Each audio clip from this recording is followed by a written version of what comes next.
Hello, fans. In today's lesson on calculation and circular motion under physics, we're going to keep working on worked examples. So today we are looking at the third worked example. Now, for those who want to flex their mental muscle by attempting the zero question, I'll give you a short time to do that right now. Welcome back, guys. Now, for those who could not solve the zero question, let's solve the zero question together. Now, look how we have here on the board.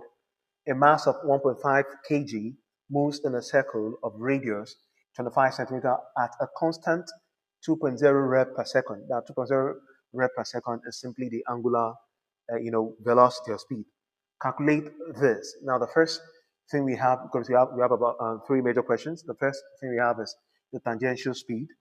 The next question B under this question 3 is the tangential acceleration, and the very last is the required centripetal force. Now, the first thing we're going to do is to state out all the quantities given to us. Now, don't forget, we have a mass given. The mass here is 1.5 kg. That's the first thing. Now, a mass of 1.5 kg moves in a circle of radius 25 centimeter. Now, the radius is 25 centimeter. Don't forget, the radius should be in meters. So 100 centimeter make 1 meter. So if 100 centimeter makes 1 meter, then 25 centimeter is going to be 25 divided by 100, which will give us 0.25 meter. So all this is sorted already. Now this moves at a constant 2.0 revolution per second. At a constant 2.0, this is the angular, this is the angular speed. So the angular speed we have here, the angular speed, don't forget, you have here is 2 rev per second. Now, the standard unit for angular speed is rad per second. We've looked at that in a couple of pass-up examples. So this should be in rad per second.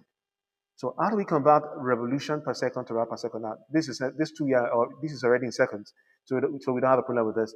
So how do we convert revolution to rad?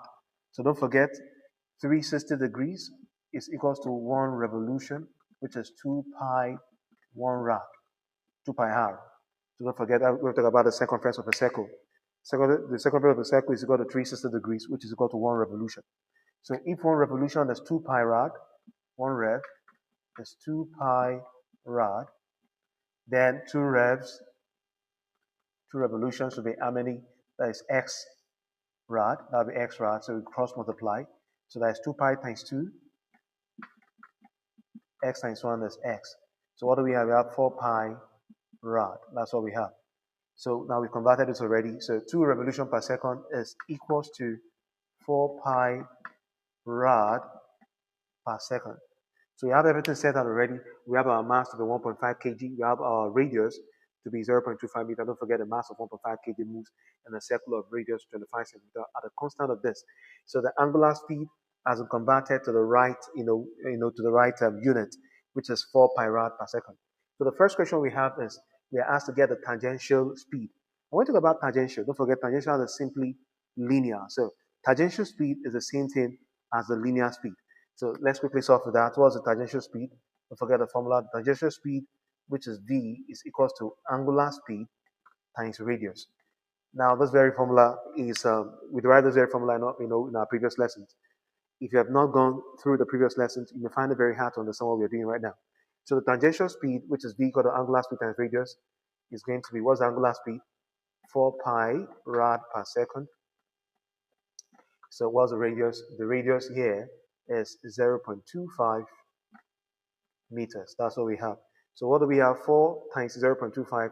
That will give us this 2, this 1, 2, 10, 1. That is 1 pi. That will be pi meter per second. That's the perfect answer. Pi is 3.142 and so on and so forth pi second. So as simple as ABC. So that's that for the first. So the next you're going to be looking at is the tangential acceleration. Tangential acceleration. Now don't forget, tangential acceleration is the same thing as the linear acceleration. Now what's the formula for tangential acceleration? Tangential acceleration is simply this. Don't forget, tangential acceleration, we can say it is angular acceleration times radius. That is one of the major formula for tangential acceleration. And also, tangential acceleration or linear acceleration is the same thing as linear velocity over time taken. Don't forget, this is a very normal formula. Acceleration is velocity over time taken. But this time around, we are not giving any time taken in the question. So the best thing you can use is this very formula here. Tangential or linear acceleration is equals to centripetal or angular acceleration times radius. Now the question is, how do we get the angular acceleration? Now don't forget, a formula was also used, a formula was also derived. Angular acceleration, or we can call it centripetal acceleration, is equal to linear velocity times, times angular velocity. Now what do we have here? We have the linear velocity already as pi meter per second, and we have the angular velocity as 4 pi rad per second. So we're going to bring them together, the two of them. So what do we have? What's going to be the angular acceleration? Angular acceleration is pi meter per second times 4 pi rad per second. And don't forget, angular acceleration is the same thing as angular velocity over time taken. So we multiply this pi times 4 pi, we give us 4 pi squared rad per second. Let me use this. Rad per second squared, I mean. So we've gotten our angular acceleration. Now, since we got an angular acceleration from this very formula, don't forget how we derive this very formula. Angular acceleration is the same thing as the angular change in linear velocity over time taken. So since we have angular change in linear velocity over time taken, the theta over t times the linear velocity, theta over t is angular velocity. And that's what brings about the linear velocity times angular velocity, which is angular acceleration or centripetal acceleration. So we've gotten it already, pi meter per second times 4 pi rad per second. Now we have right there 4 pi squared rad per second squared. So it's high time was solved for the linear or tangential acceleration. So you're just going to bring them together. So the linear acceleration or tangential acceleration is what we have right there. That is 4 pi squared, rad per second squared times, what is the radius? The radius is 0.25 meter. So what do we do? 4 times 0.25 is 1. So we end up having pi squared meter per second squared. This is linear acceleration. So this is the final result for the linear acceleration. So the very first one, which is the linear velocity, is pi meter per second. The next one, which is linear acceleration, is pi squared meter per second squared. So right now we're going to be solving for the required centripetal force or the angular force. That's the next thing we're going to be solving, for. So we're going to take off this very portion here to quickly solve for that. The very last question, the centripetal force. So how do we get centripetal force? Don't forget, centripetal force or angular force is equal to mass times angular acceleration. Either this, I like to use my alpha, or I use centripetal acceleration. So right here we have the mass. Mass is 1.5 kg. And then what's going to be the centripetal acceleration? You got the centripetal acceleration here.